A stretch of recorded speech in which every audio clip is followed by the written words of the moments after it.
Magandang gabi Pilipinas, live mula rito sa Pag-asa DOST. Narito na po ang latest sa lagay ng ating panahon. Ngayong gabi nga po, dalawang weather systems pa rin ang nakakaapekto sa ating bansa. Una nga po itong Intertropical Convergence Zone o ITCZ na partikular na nakakaapekto dyan po yan sa Southern Mindanao. So asahan po natin na yung weather po natin sa Northern Mindanao, ganun din sa Soc-Sargen, sa ARMM at Peninsula ay magiging maulan. Tayo nga po ay makararanas ng light to moderate rain showers and thunderstorms dulot po ng mga kaulapan na dala ng nasabing weather system. Samantala dito po sa atin sa Luzon, wala naman po dapat alalahanin dahil ridge lamang po ng high pressure area ang nakakaapekto dito sa atin. So asahan po natin yung weather po natin dito po yan sa Metro Manila, sa Luzon at sa Visayas ay magiging maaliwalas naman po yan. Partly cloudy skies lamang po yan with isolated rain showers or thunderstorms. At mga kabayan, magandang balita dahil ayon po kay Pag-asa weather forecaster Alzar Aurelio, within the next 5 days wala naman po tayong inaasahang bagyo na papasok sa ating Philippine Area of Responsibility. Samantala sa ibang usapan, kanina nga po mainit talaga yung panahong ating naranasan, At ayon nga po sa listahan ng Pag-asa, umabot nga po tayo ng hanggang 38 degrees Celsius for today. So silipin po natin yung listahan ng highest temperature recorded for today. Nangunguna nga po sa listahan, ang Isabela, meron tayong 38.6 degrees Celsius. Pangalawa naman, Tuguegarao City, meron tayong 38 degrees Celsius. Pangatlo po, Cabanatuan, meron tayong 36.5.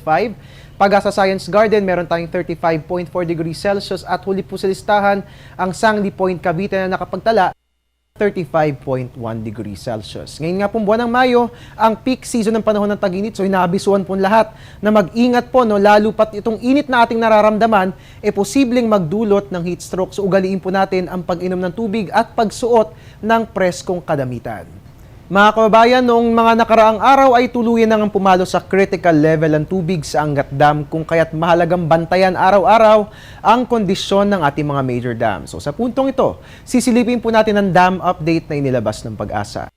Ngayon nga po natin ang Angat Dam sa Bulacan. As of 6 a.m. today, nananatiling nasa critical level ang nasabing dam dahil ang water level nito ay umaabot lamang po sa 179.29 meters. Inaabisuan pong lahat na magtipid ng tubig dahil kapag bumaba na ng gusto ang water level ng Angat Dam, posibleng magkaroon na ng kakulangan sa domestic water supply. Samantala sa Pantabangan Dam naman sa Nueva Ecija, as of 6 a.m. ay nasa 182.03 meters pa naman ang water level nito. Safe pa naman ang dam na ito dahil malayo pa ito sa low water level na 171.50 meters. At bilang panghuli, sa Magat Dam sa Isabela mula 168.81 meters noong May 13, pumalo naman sa 168.84 meters ang water level sa nabanggit na dam as of today.